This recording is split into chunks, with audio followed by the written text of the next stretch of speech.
Okay, so I want to show you an example of this. So I already did this one. We get the beginning here. It will prompt you to click start so that it can question you and ask you a few things to be sure that it understands what you're looking for. So I click the start button here. What's the biggest recurring issue you want to improve? It gives you some examples. I said my quarterback is inconsistent in carrying out his fakes. This is a real thing. I had, always dealing with this. So the next one is, where does the issue show up most often? It was on game day. We had some good execution and ball fakes in practice. On game day, we didn't get it as much. Next question, have you or your staff already tried to fix this? Yes, we do reminders in drills, and we give them a negative on film grade. Okay, and then the final intake, how is this inconsistency in QB fakes affecting performance, execution, morale? I said it affects overall execution of the offense. So, it was a big part of our run game and play action game. So it comes back with the diagnostics using the Kaizen system. All right, you see that first it's going to go into, relative concepts identified.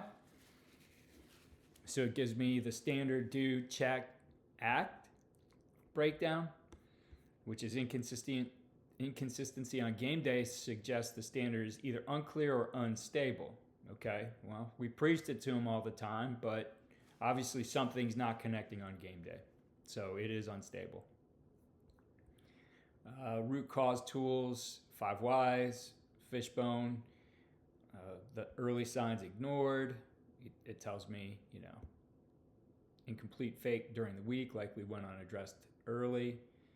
Waste elimination, our defects are repeated errors, so repeated technique errors equal a defect. Installation or process issue, not player flaw. Okay, so we'll dig deeper. Total quality control principle. Quality is the coach's first responsibility, not the player's execution alone.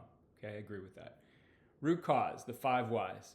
So it did a 5 why analysis for us. Now, I would say if this was something you didn't agree with, ask it to, let's redo the 5 whys and ask me why, and I will give you the answer and we'll continue till we get to the root cause. So it doesn't necessarily mean you have to accept this. You could dig into any single one of these to get it right, but it's going to go through and give you some suggestions. A fishbone snapshot, it's looking at people, process, practice design, the environment, and communication. And I would say it really hits on something here, that game day pace creates stress and unclear habits break down.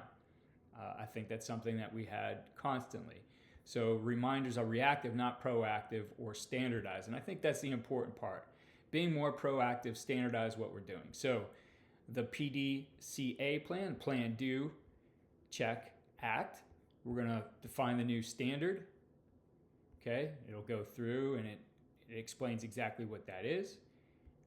Giving you a ton of plans here on what you could do. You could focus on any single one of these and get deeper into them, but it's giving you a full analysis here of your situation. All right, the do, implement, practice, the check, the act, football specific action steps, okay, install sheet, add a fake rule, report one fake that felt off yesterday, all right, meeting room adjustment, walkthrough protocol, QB must state my fake finish point is, when you call the play. So now he's verbalizing it before he does it. I like that idea. Team check period signalers and running back coach also watch fake execution.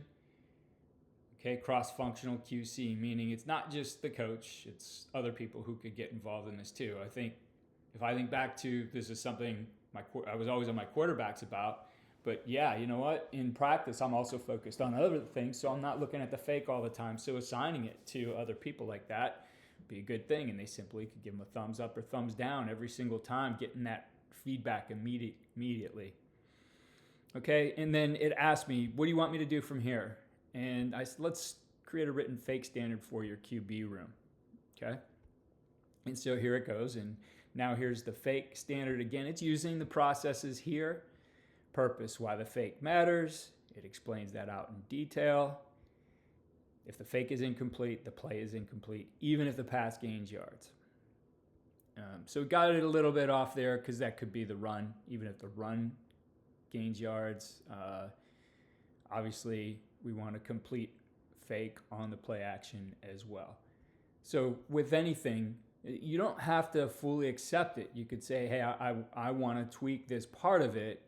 Please rewrite this section here. So when you think about AI and what it's doing for you, it came up with this complete plan, which would have probably taken you an hour or two to write out. You might not choose to do every single piece of analysis here. It is utilizing all the tools to go through it.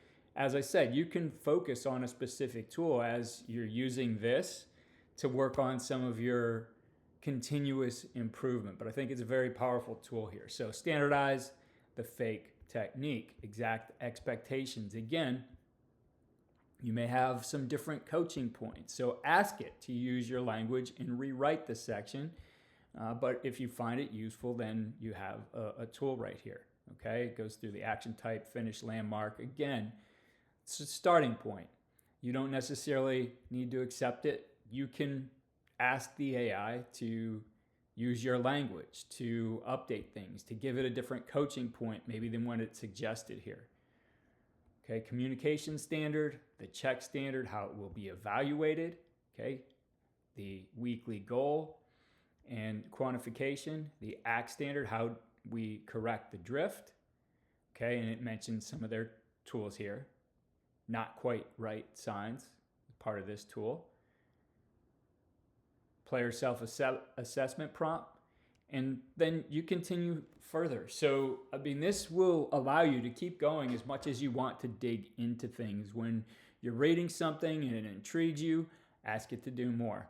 But that's what we've done with every single one of our episodes now moving forward, is create these companions. I think we have, this one's probably deeper than some of the others, but a great tool for you regardless to take what's being talked about in any particular episode and extending that application to what is happening in your team, extend your learning so it's personalized to yourself, and help you continue to develop as a coach.